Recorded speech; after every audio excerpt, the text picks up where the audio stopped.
Guys, first of all, sorry for kinda disappearing in the middle of everything that is going on with the amazing digital circus right now, but now I'm back and I have a crazy theory about the awards show and episode 6 and everything that is coming. But let's just start at the beginning. And there is this award show going on the wackywatch.com website where we can vote for the character who we think is the best and deserves to win. Now, as for what they will win, it's not exactly disclosed, so it's already a bit weird, but I'm sure you all visited the website before, so you could also see that the whole voting system doesn't really work well. Like if I were to vote for Pomni, for example, a bunch of confirmation messages pop up, and even if I click yes, I have to click again and again to confirm my choice, and it basically wants me to vote for Caine instead. Now I actually went through like 100 clicks and it let me vote for whoever I picked after that, but obviously they wanted me to vote for Caine. And I mean, it kinda makes sense, cause nobody seems to like Caine that much, not even the circus members, but why would they want us to vote for him and like him? Is it because he constantly needs to make sure that he's doing a good job and is entertaining us and the circus members? Or is it something different? Like, I'm pretty sure that this award show will have canonical importance, and if it really does, then what does the winner get? And what does the loser get? If I'm thinking logically, like maybe the winner could choose the next adventure, and honestly, I don't think that's something the circus members would actually be happy about. But there are limited options for true prizes, I think. But what's even more interesting is the question, what happens to the loser? What if the character that gets the least amount of votes is gonna be the next one to abstract? I mean, that's probably the most logical answer, but if this is the case, then it makes me wonder, are we the ones that are writing the next episode? Because obviously the votes change every single day and we can vote until August 8th, so what if this is how the viewers get to write the story? It sounds kinda crazy, I know, but there was this Black Mirror episode too, where it was interactive and the viewers got to choose the fate of the main character, so maybe this is gonna be something like that. I can imagine that Gooseworks left this scene open to see what we decide, and depending on the outcome, they will go with the appropriate version. And if this is true, it's gonna be crazy, cause doing this with an animated series is actually genius, and I'm sure it requires so much work we can't even imagine. Now, obviously, the showrunners most likely know already who the audience resonates with the most and the least. Obviously, the fan favorite being Jax or Pomni, and the least liked character is 100% gonna be Caine, so maybe they only had to prepare for like 3 or 4 different outcomes, but yeah, still, this would be insane. But here's where things get really twisted, and I've been diving deep into what the community's been saying about this. What if we've got it completely backwards? Like, what if the character that gets the most votes is actually in danger, not the least? Just think about it for a second, because this would be a typical Gooseworks move, right? We're all sitting here trying to save our favorite characters by voting for them, but what if our love and attention is actually the thing that's gonna destroy them? And there's actually some evidence for this that people have been talking about, like apparently the table read for episode 9 made the voice actors really emotional, which suggests something absolutely devastating is gonna happen. And what if it's to the character we thought we were protecting? But I'm positive that the award show will have a great relevance in episode 6, and we actually have a say in how the events will turn out. Because just remember back to this scene. What do you, the viewers, think it is?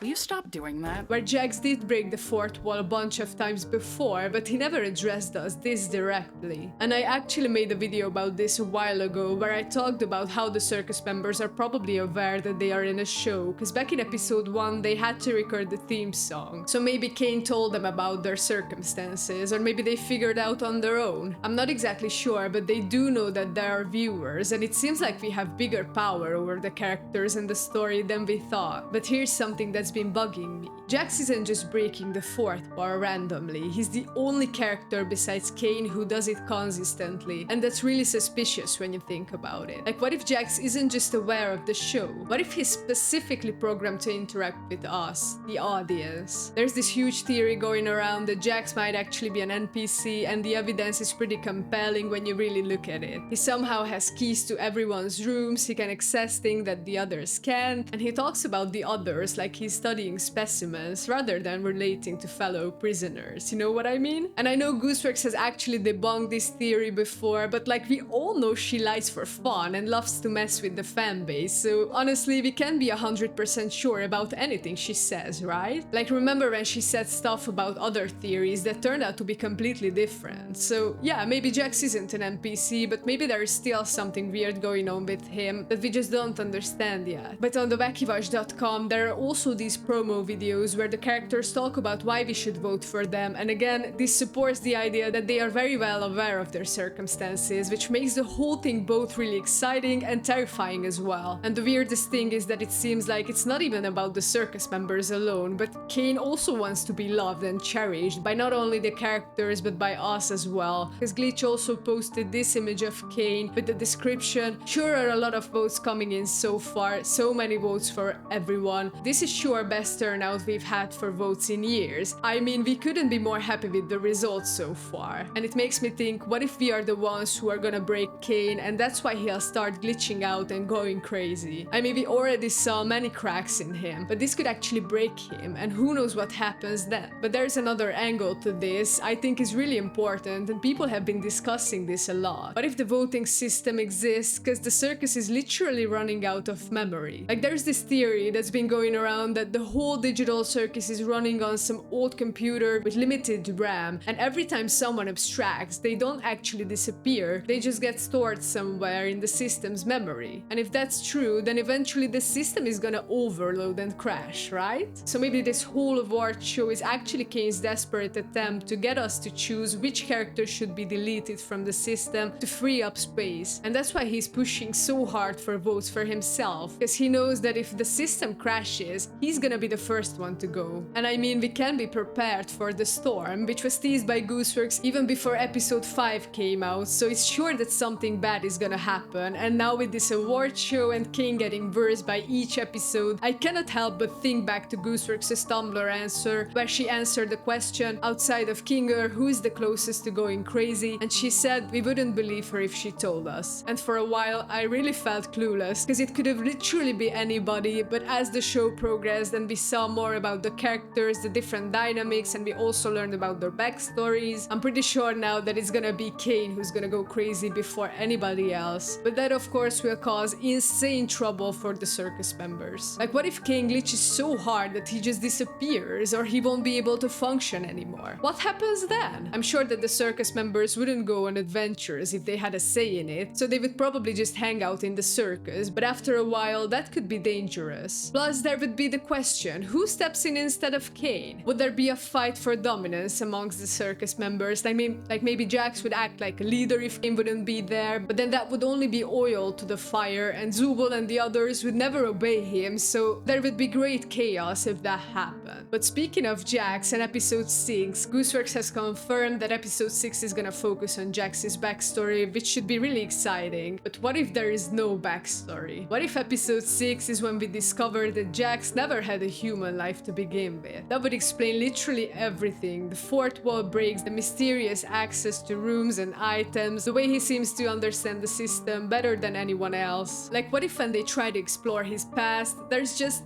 nothing there. No memories, no human life, just code. Though again, Gooseworks might be just messing with us, and this time we might actually learn about Jax's human life, or at least his past in the circus. But everything kinda connects to something even more terrifying that I've been thinking about. What if the Amazing Digital Circus is actually a show within a show? Like fans have been talking about how the characters know they are being watched. They record theme songs, they make promo videos, they are aware of us as an audience. But what if we, the real viewers, are unknowingly trapped in the same kind of manipulation system? What if our voting or engagement or theories and discussions are all just part of a larger experiment that we can't see? It's like we think we are outside observers, but maybe we are just players in a bigger game. Because here's the thing that really gets me. The fans keep asking, what exactly are we voting for? But maybe that's the wrong question entirely. Maybe we should be asking, what are we voting against? Because if the Amazing Digital Circus has taught as anything is that in a world where